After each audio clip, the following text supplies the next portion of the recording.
Rangers, with 3 wins out of 3, top the Premier Division. At the other end, they're Kilmarnock. They haven't picked up a point so far and haven't scored a goal. In addition to the Rugby Parkers' disappointing league position, they also lost out to First Division Dundee in the Coca-Cola Cup. So what's gone wrong at Kilmarnock? Manager Alec Totten is as puzzled as the Kilmarnock fans. The playing personnel haven't changed, but so far they've failed to recapture the form they showed last season.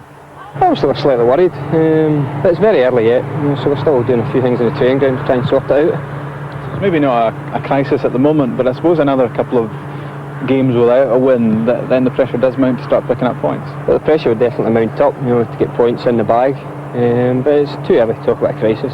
Colin McKee and Stevie Mastry have missed the start of the season, and we don't have a large pool, and to lose to your best strikers is a bit of a blow.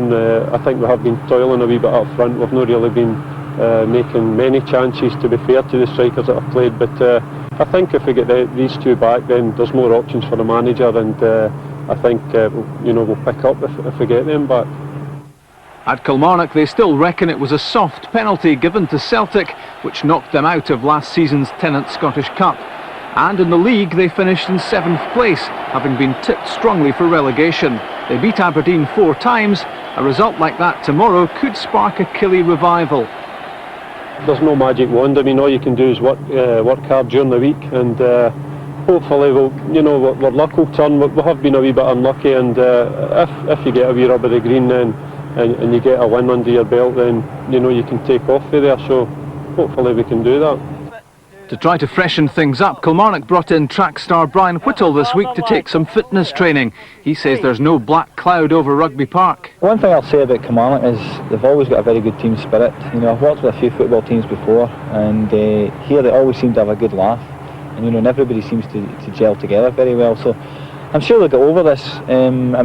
Teams always seem to be 1 game away from a crisis, but there's 30 games to go, and hopefully they'll realise that and get themselves out of the position they are just now. So tomorrow Kilmarnock look for their first Premier points and goals against Aberdeen. And welcome back. Well, Kilmarnock may have beaten Aberdeen 4 times last season, but the Dons have improved since then, while for Killie this season is beginning to look a bit like a nightmare.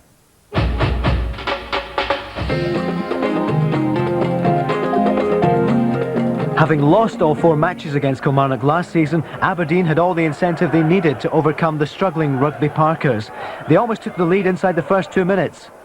Lekovic fumbling, Scott Booth though denied. Aberdeen looked the more likely team to score, and when Peter Hetherston put Billy Dodds through, he was through on Lekovic. The chances were they would, but he fired wide. Kilmarnock rarely threatened in the early stages, and it was almost half an hour before Michael Watt was tested. But when he was, he performed brilliantly. This save from Paul Wright. Killie still looking for their first league goal. But it was the Dons who scored first.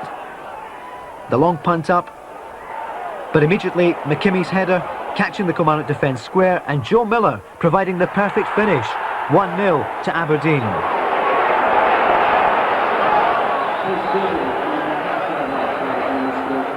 With half-time fast approaching, the Dons struck again. Colin Woodthorpe, he won't score many better than this one. Long range effort, looks up, has a pop. Lekovic was nowhere. No wonder he looked rather pleased with himself. The second half was barely 5 minutes old when Kilmarnock pulled one back. Tom Brown scoring Killie's first of the season, but questions must be asked about the Aberdeen defence. Kilmarnock desperate to get things back going again and to get an equaliser, and they almost did minutes later, and almost an identical goal. Brown again involved, the cross coming in, the header inches past. He should have equalised. Aberdeen did create more chances in the second half, this the best from Billy Dodds. Lekovic though doing well. On both occasions eventually the ball scrambled, but the score stayed the same and Killie looked to be in trouble.